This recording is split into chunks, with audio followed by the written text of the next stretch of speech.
In December last year, I got very excited for the return of Rekkles to Fnatic. It was the team that birthed his career, and after a breakup and 2 years apart, they were finally reunited. But Fnatic have just had arguably their worst split ever, and this has turned into a painful reminder of why you maybe shouldn't call your ex.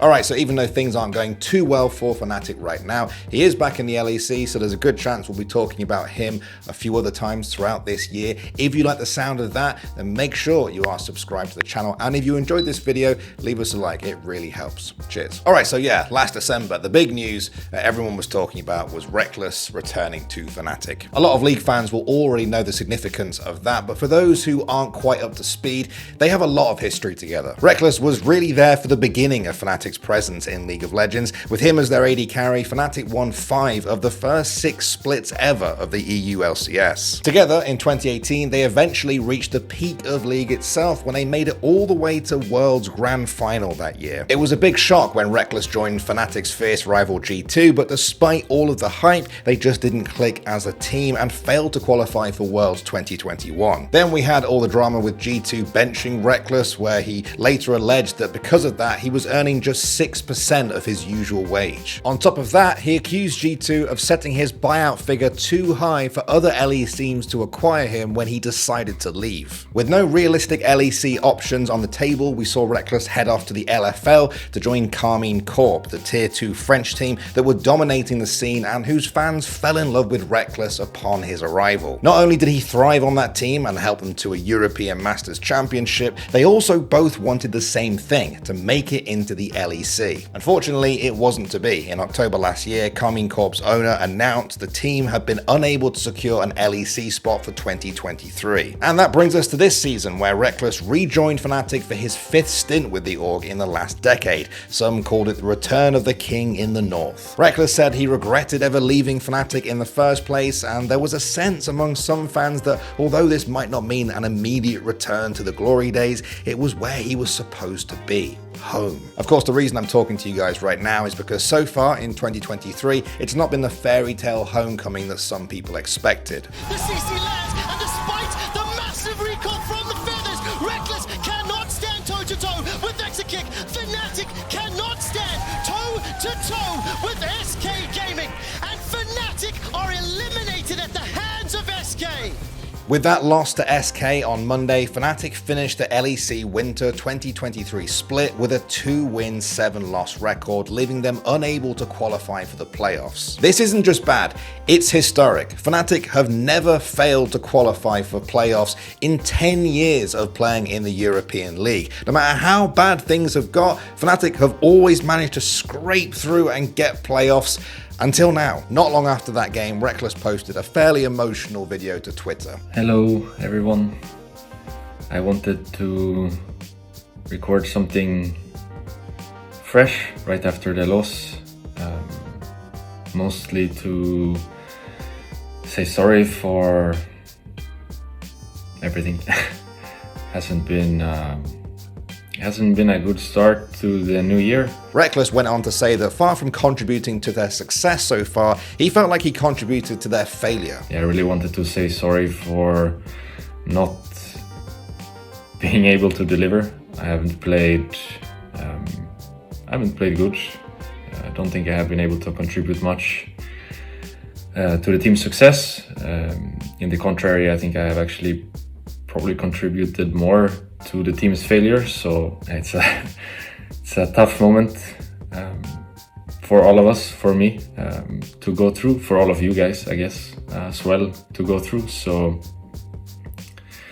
yeah, I really wanted to just say something.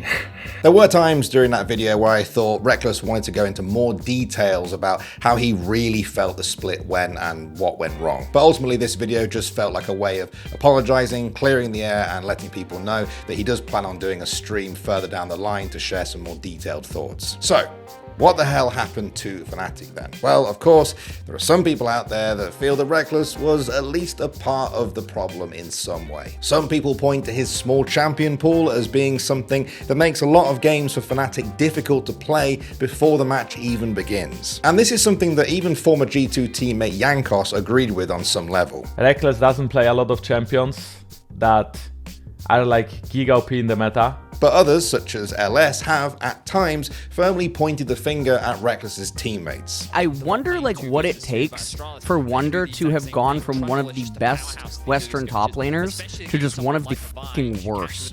How could you ever unironically request Aatrox in this spot? He's not going to provide any value to the team. His champion does nothing against Astralis' team composition, and the champion is a fucking detriment to his own teammates. If this isn't mental warfare against Rekkles, if he isn't trying to send Rekkles back to the fucking ERLs, I don't know what else this Aatrox pick is. Longtime former support for Rekkles, Hillisang, told M-Esports that he feels like the Fnatic players are simply not bonding, that they're not a team and are instead just individual players trying to solve things on their own. And this is a sentiment echoed by Kadrill, who feels that Fnatic's results have more to do with what's been happening out of game. As much as they're playing bad, I would attribute their bad gameplay to something going wrong behind the scenes, personally. From my experience of seeing teams in like 4 major regions over the last like 6 years, if I had to say what the biggest problem is, something outside of the game just isn't working. Like either some of them don't like each other, or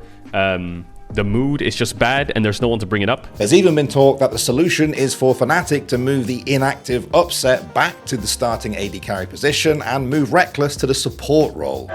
What's he getting? What's he getting? This is the big question. What's he getting? That tastes like promotion! And I saw some people pointing out that last week Rekkles played a lot of support in solo queue, so that one might not actually be too crazy. But while everyone has been discussing who's to blame and how to fix it, something interesting cropped up. Lunette, the GM for French LFL team Aegis, suggested on Twitter that Rekkles had been 5th or 6th on the list of Fnatic's preferred AD carries, and that they only went with him because their first choices didn't want to play with Rux, their support that they'd already locked in. Any roster or staff shuffling that goes on over the next few weeks will give a clue as to where Fnatic thinks the problem lies. Fnatic have apologized as an org and said they'll be taking time now to reflect on the winter split and to come back stronger. But a lot of people will be waiting with anticipation to hear one person's opinion on all of this, Rekkles. He's alluded to breaking everything down in an upcoming stream, and considering how candid he's been about these sorts of things in the past, I think we might get some real insight into what's gone wrong for him